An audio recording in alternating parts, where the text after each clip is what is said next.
delivering cargo from one walled city to another. And that's where the cars and guns come in. Hey everybody, welcome to Workforce Gaming. I am Brad, here with Doug. Hey. This is a little bit of a weird one. Mm-hmm. I think I can only remember one other time we did this, and that was the Ratchet and Clank movie. Yes. So we are going to talk about the Twisted Metal TV show, which is streaming on Peacock. Took me a second. Forgot which one. So I watched one episode. Doug watched through the whole series. One episode you can watch for free, so that's all I watched. I was not paying for this. Yeah. Twisted Metal, for those uninitiated, is this car combat game. PlayStation 1 was kind of the glory days. It had one amazing comeback on PS2 and Twisted Metal Black.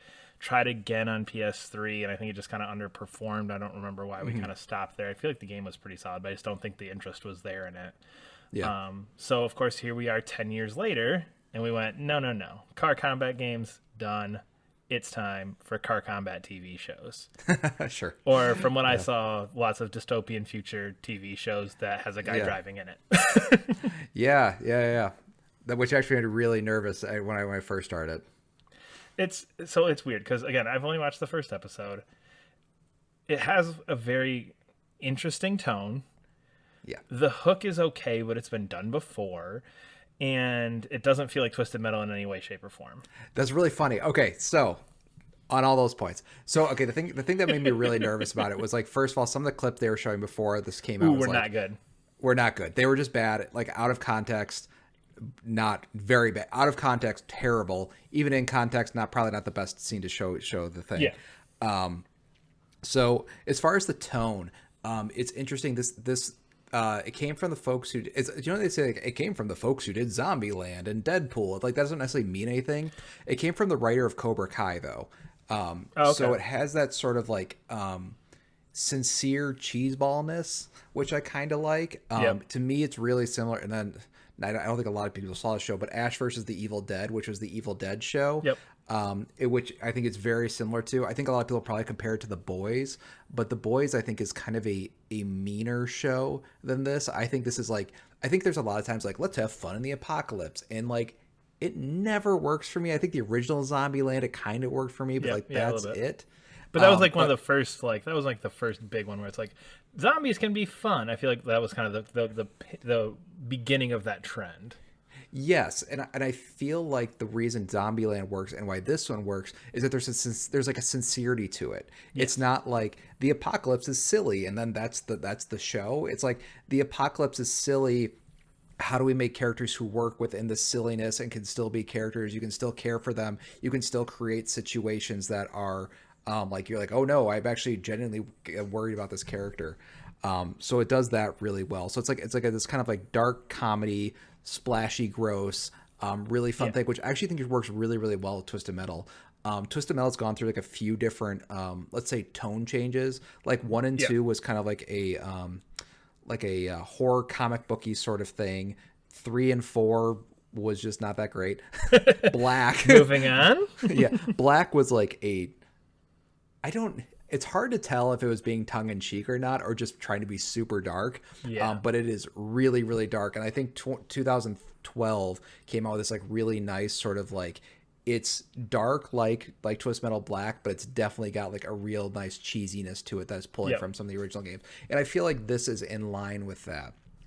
So I think for at least the tone, I think it's like perfect for Twisted Metal. I think it actually works like amazing in the show. It's like the best place to put it, because in an apocalypse, you're like, it doesn't make sense that everybody's shooting each other in cars. Like, get out of your car and just shoot a guy in the face. It's like, yeah, but that's just not fun. Like, you need to create like a sort of fake world where you can at least believe people are getting into cars. Like, it makes more sense for the fight. Yeah. Or you're not like, why are they getting into cars now? That doesn't make sense that they would get into cars for this fight. It's like, yeah, but it's fucking cool. That's the point. The point is that it looks cool. It's not that it makes sense. It's that it looks cool.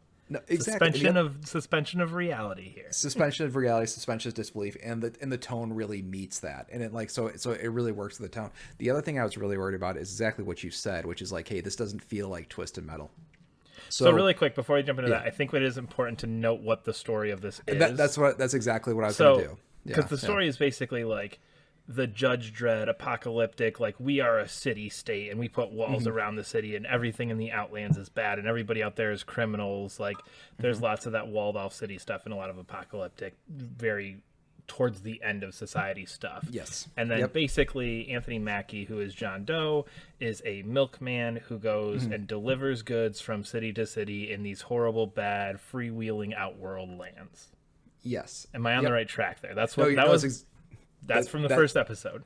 That's exactly what the show is, and I remember hearing that and going, these guys don't understand what Twisted Metal is. Because Twisted Metal is about a tournament in which people are fighting to get the one thing they want. But it's funny, and it's funny because I think there are a lot of, especially in the past, of like video game things. They either like don't get it and they're like, we're just gonna create a story and kind of pull from stuff and it like doesn't quite make sense, or it's like just too true to it and it just ends up being kind of like almost like confined by it. I think some really good ones recently, like and the one that the Twisted Metal does is that it knows the games are about a tournament. It knows the games are silly. It knows what these characters are within this world. And what instead it uses Twisted Metal is like sort of like a toy box to pull from. So it's not just like willy-nilly like pulling these things like, why don't we just use this guy here and this guy here? It's like, no, it's like we're going to pull this character, but we're going to pull the Twisted Metal Black version of this character. We're going to pull the Twisted Metal 2 version of this character. We're going to pull the 2012 version of this character. Or there's a really cool one because so in Twisted Metal 2012, what it wasn't just like a single driver. It's like a single driver with like a gang. So there's only 3 main characters in that. I think it was Dollface, Sweet Tooth, and I forgot the third, Mr. Grimm. And they had gangs with them. So it's interesting when they reintroduce a character, they might have a gang with them. It's like, oh, that's kind of like taking that character and trying to put that 2012 spin on them. Or it's like a really comic booky version. It's like, oh, okay, you're taking the Twisted Metal 2 version. And I think it's really, I think it's okay that it's not a tournament because it has the tone, because it has the characters. Not only does it take the characters, it does take their backstories. Like when they use, like Sweet Tooth is done really, really well. Almost to a fault. Like they just do his backstory like legit of what Sweet Tooth's like backstory is, which was like really crazy. It's kind of spoilers to get too deep into it. But like, oh, the fact that his name is Needles Kane.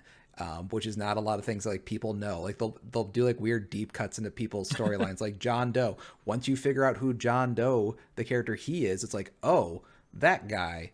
They have there's this main police officer guy who really hates them, and it's like clearly the Twisted Metal 2 guy, like how he looks visually, but they pulled his Twisted Metal Black storyline and then kind of fit it into this one. So I guess concerns of whether or not they understand Twisted Metal is like, I think it's like, no, they absolutely know what Twisted Metal is. Badoop. If you like what you've heard so far, please subscribe to our channel for more discussion-based reviews like this. Badoop. So from a more surface level knowledge of Twisted Metal. Yeah. I picture Twisted Metal and I picture cars shooting at each other. Yes. In episode 1, that did not happen. Yeah. There was like one car chase for like 3 minutes. And that was it. There was lots of people shooting at people. There was lots of other things that you would see in this type of world. But like, again, and this is from an episode 1 perspective. So those of us who have watched it free on Peacock and go, do I click that subscribe button for $7.99 to watch the rest of this or not? I don't see. With ads. Okay. I don't want the ads. Anyway, is that car combat there? Because again, like surface level perspective, somebody who's not deep into this like you are. I mean, I played 2, liked it when I was 9, and played a little bit of Black, and that's about it. But I'm just picturing car combat. I don't see it. Yeah, so I think some of the clever stuff of like why would you set this in a post-apocalyptic thing, and then why would you have this character be a milkman who's like driving all over the country? Well, because in Twisted Metal, in all the Twisted Metal games, I think except for Black, they take place like all over the world or all over the country. So there might be a scene where they're driving along and they're in San Francisco and they get into a fight in their cars, and it's very similar to like the San Francisco level in Twisted Metal. That's actually not the best example. The best example is there's an amusement park where they actually very much have a boss battle in the cars. That's really, really slick. I do think it's hard to tell.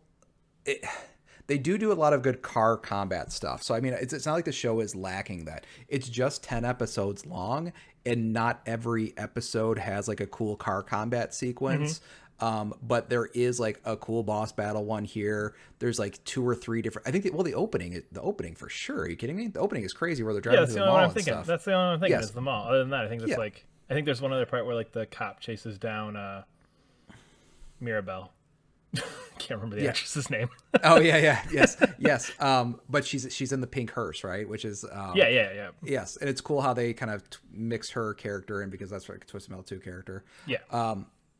But yeah, it's I'd say it's like it's kind of lacking in the car combat stuff, but they do enough cool things with the cars that it felt sometimes like it felt more like people were talking too much rather than there was like a lack of cars. Like I feel like it's just 10 episodes. They can't fill 10 episodes with car combat. You do need to fill with characters and stuff.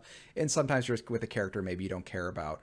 But they do enough like cool stuff with the cars. And the thing I think that I can't believe they did this. All of the car combat-y stuff, it looks like practical effects of like actual cars driving through stuff. It definitely looked like that in the first one too, for sure. Yeah, and like there's like some specific scenes I can think that like pretty CG, but like the finale episode is bonkers, and it's like it's extremely impressive, and it's like, oh, this is not just a twist. They basically just it gets very Twisted Metal-y, let's say, in like the final episodes. I do think the show starts out a little slow.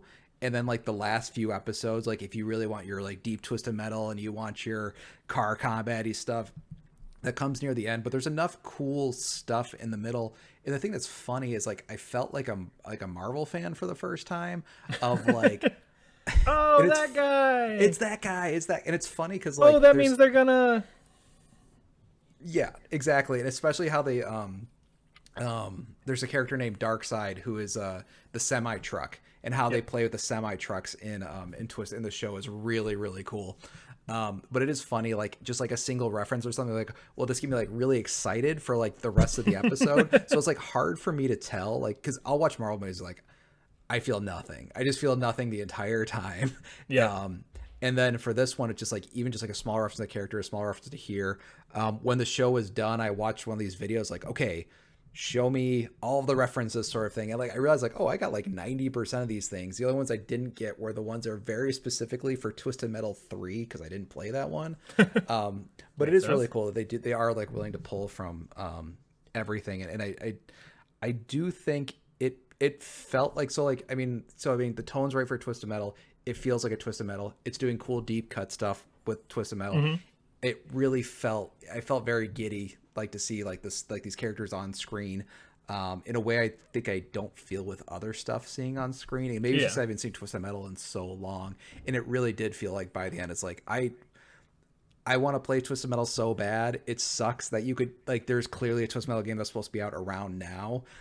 It just like sucks that like there just isn't one at the moment. Twisted to play, Metal 2 just came out, PS Plus. Oh no, I know, but like a new one. Like I've played all these. Like I know that. No. But it just got me really excited. And the season 2 stinger, like if you're a fan, it's just absolutely the coolest shit. Like to the point where I was just like, oh, this is just better than any sort of post credits. I even used to like I used to like a lot of Marvel stuff, like seeing the early Avengers teaser stuff. I was like, this is very exciting. I have never felt anything like I have for like the whole final episode of the Twisted Metal show. Like as a fan, and that's what it is. Like as a fan, I love this thing. I don't know what this show is if you're not a fan. I still think it's like a fun kind of dark comedy show, but I can't separate myself. No, and I think that's the thing with everything. Like every Star Wars movie in my mind is a 4.5 out of 5 at least. Like because it's Star Wars, and oh my god, they reference because that's just my thing. Like everybody has their thing that you can't separate, and you can be objective about it and say, yes, Rise of Skywalker sucks, and I don't want to watch that, and that's the only Star Wars movie I don't own. But Star Wars is great, and I love it. You know what I mean? Like, it's the same thing. You can't separate that. I would be curious to know. I'm almost curious because again, I have like a mild knowledge of Twisted Metal, but I'd be curious to see like if I actually ended up getting into it. Because the first episode I kind of watched, I was like, all right. It's better than you think it is. That's all I'll say. Like I think even when I was done with it, I was like, that was way better than I thought it was going to be, but I also thought it was going to be shit. But I mean, that initial clip from what is it, the Game Awards of Sweet Tooth and John Doe, and it's just like, what did I just watch? Yes, yeah, and it's like I would say, and the thing that's funny though, it did create a very nice scenario for myself where I was like, all right, this is gonna be crap. All right, let's see this. I was like, oh, the first episode wasn't that bad, and it's like, oh, second episode, oh, that's cool. Hey, they brought in that guy. Oh, they brought in that guy. Oh, this is actually a cool, neat scene. I like how they reinterpreted this character and stuff. That low expectations, that low bar. You had a low bar to clear, and you cleared it well. So, and they made a freaking Twisted Metal show, like, which is still weird. To its heart, it's freaking twisted. It is so Twisted Metal. It's awesome. Nice. Well, we are Workforce Gaming. We normally review video games. But you can find new videos every Monday. Please leave a comment below, subscribe to our channel, and we will see you later. Bye.